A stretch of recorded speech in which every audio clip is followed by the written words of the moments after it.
My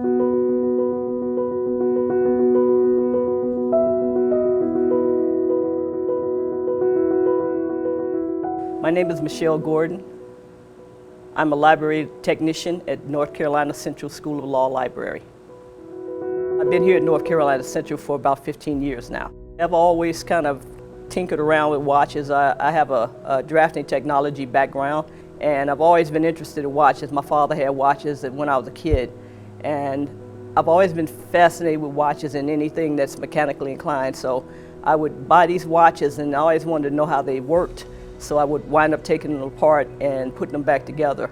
I've been collecting watches for over 20 years now, and it got to the point where my collection grew too large. That's a Frederic Constant, and then that one there, I gave that one to one of my students. That's a Tag Heuer.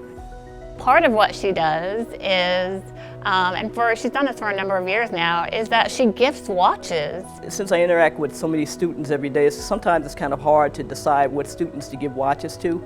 But I usually give anywhere from 30 to 40, sometimes 50 watches a year.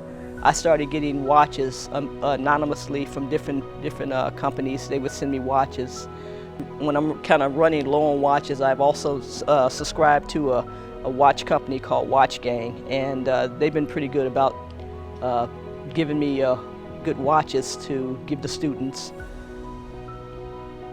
I decided on giving watches to students because I know that they can't take cell phones into the courtroom. It's a professional gift that that will last for years. It also helps to remember their years at North Carolina Central School of Law.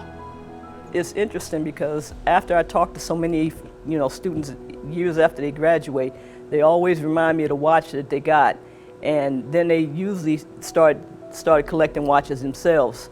I think the watch kind of ties into North Carolina Central School of Law. I'm passing on a kind of like a dying art of watch collecting, and I guess I'm kind of secretly trying to get them to start collections too.